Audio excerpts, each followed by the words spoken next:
Vous ne voyez pas d'inconvénient à partager la même chambre. C'est la dernière qui nous reste pour ce soir. Non, non, vous inquiétez pas, merci. C'est déjà une chance que vous puissiez nous accueillir sans réservation. Par ici. Merci. J'en avais réservé une en plein centre-ville. Et apparemment, les réservations n'ont pas fonctionné. Enfin, les joies d'Internet. C'est ça le programme, monsieur le directeur.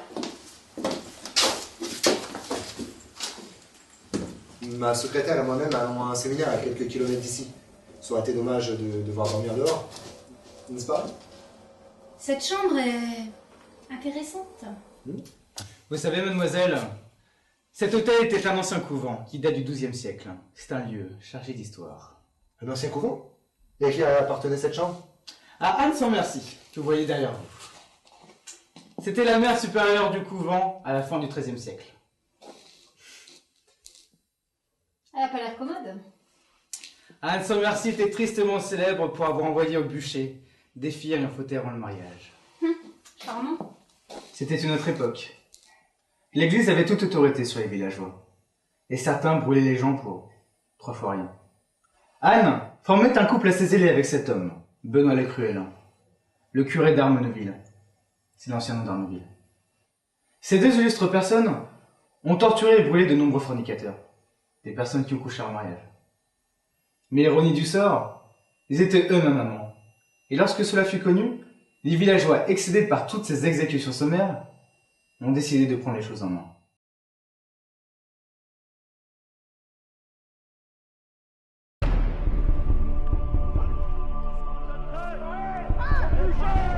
Ils capturèrent Benoît et Anne, les emmenèrent jusqu'au bûcher où ils avaient si souvent officié, et les brûlèrent vifs.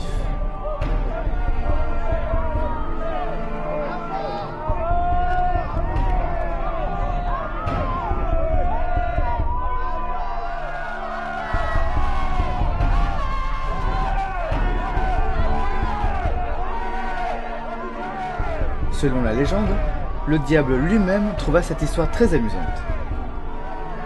Et, au lieu de les emprisonner en enfer, il les condamna à poursuivre leurs actes et à lui fournir les âmes des pécheurs.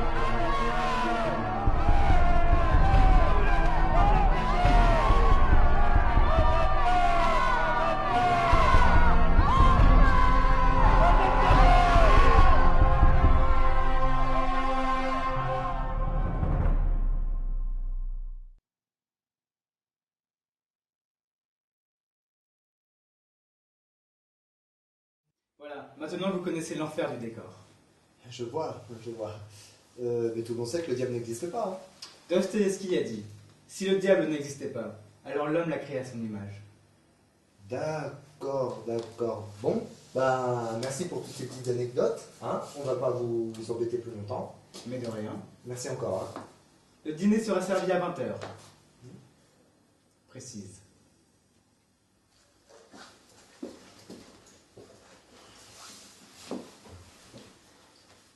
Sympa l'ambiance, hein. Pour une fois que tu m'emmènes en week-end, t'aurais pu vérifier la réservation. Mais attends, le principal, c'est pas la chambre. C'est que nous soyons tous les deux. Pas maintenant, Bernard. On aura toute la nuit pour ça. Pour le moment, je vais aller me rafraîchir avant de descendre dîner.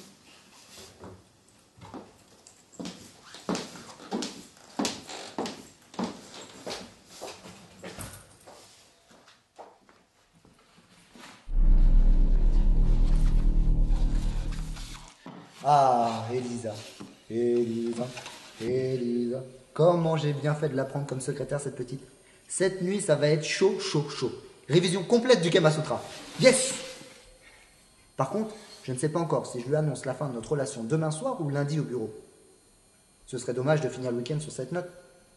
Mais le souci, c'est que lundi, elle va faire la connaissance de Léa, la nouvelle stagiaire recrutée par mes soins, et dotée d'énormes qualifications. Ah, quand je pense à ces qualifications, il n'a pas fallu longtemps pour qu'elle me les expose. Pas froid aux yeux, la petite. Non, mais du coup, si je lui annonce ça lundi, Elisa va me faire un scandale devant tout le monde. Non, il vaut mieux que je lui dise ça demain soir, et dans 2 ou 3 semaines, séminaire avec Léa. Ça fait plus de doute, j'ai du retard.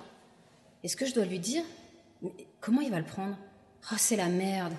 En même temps, ça fait 3 mois qu'on est ensemble. Il m'a promis qu'il divorcerait, ça veut bien dire qu'il m'aime. Et ce week-end, tous les deux, il m'aurait pas emmené si c'était pas pour m'annoncer quelque chose. Si ça se trouve, il va me dire qu'il quitte sa femme. Il va peut-être même me demander de l'épouser. De toute manière, je vois bien qu'il peut plus m'échapper. Il est complètement accro.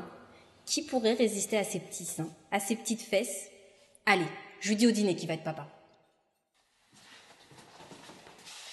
C'est bon, t'es prête? J'arrive. Oui, parce que n'oublie pas, le repas est servi à 20h. Précise.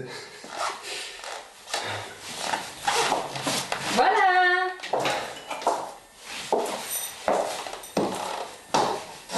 Je te plais? Je crois que j'ai trouvé mon dessert. On va bien manger. Salaud! T'es qu'un salaud! Mais bon, mademoiselle. Mais attends, Elisa, tu vas pas me faire une crise ici quand même, merde. Tu m'avais pourtant promis que t'allais quitter ta femme. Mais comment j'ai pu être assez conne pour te faire confiance? Ça paraissait évident, non? Quoi, que je suis conne? Oui, enfin non, que j'allais jamais quitter ma femme. Attends, moi je pensais que tu savais qu'on était ensemble pour la bagatelle. Et toi, tu me dis quoi? Que t'es enceinte? Attends, t'abuses. T'aurais pu prendre tes précautions quand même. Non mais écoutez-le celui-là. Mais je te rappelle qu'il faut être deux pour faire un gosse et t'y as mis ta petite contribution. Non mais quand je pense que tu m'avais promis toute une vie d'amour ensemble, et moi je t'annonce que je suis enceinte et tu me réponds que tu me quittes et que c'est une décision mûrement réfléchie. Mais attends, mais moi je m'attendais pas à ce que tu m'annonces une chose pareille, hein. Ah mais ça j'avais bien remarqué, hein, mais t'inquiète pas, je vais pas le garder. Il serait trop malheureux d'avoir un père comme toi. Bah c'est bon alors, c'est réglé. On fait l'appel. Ah, tu peux toujours rêver. Et t'as pas intérêt à me toucher. Hein.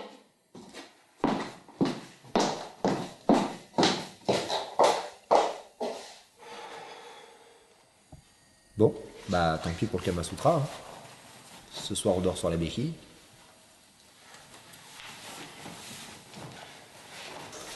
Mon week-end se transforme en véritable enfer.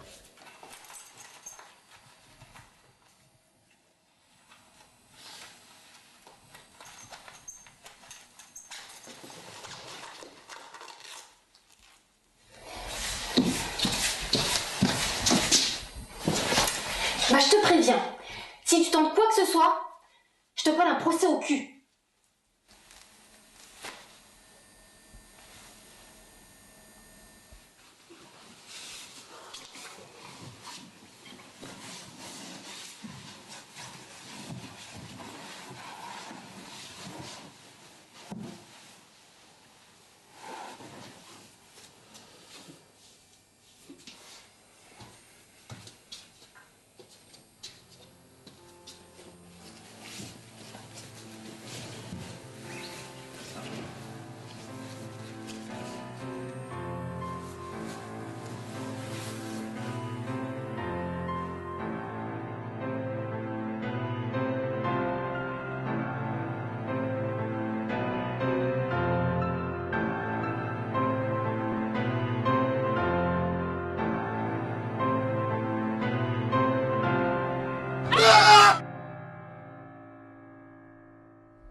Désolé d'arriver aussi tard, hein, mais c'est juste pour une nuit.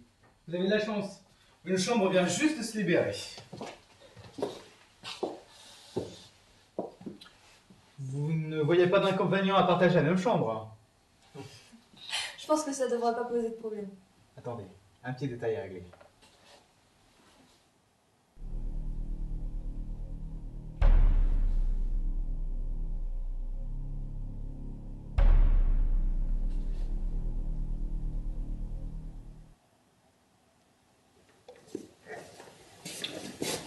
Je vous laisse vous installer.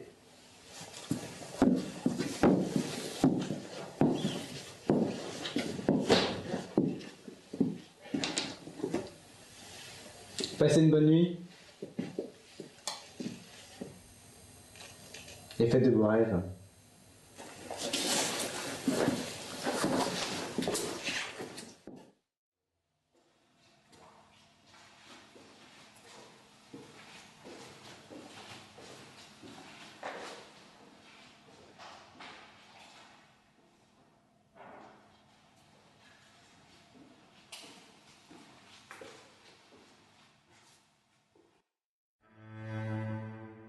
Si le diable n'existait pas, alors l'homme l'a créé à son image.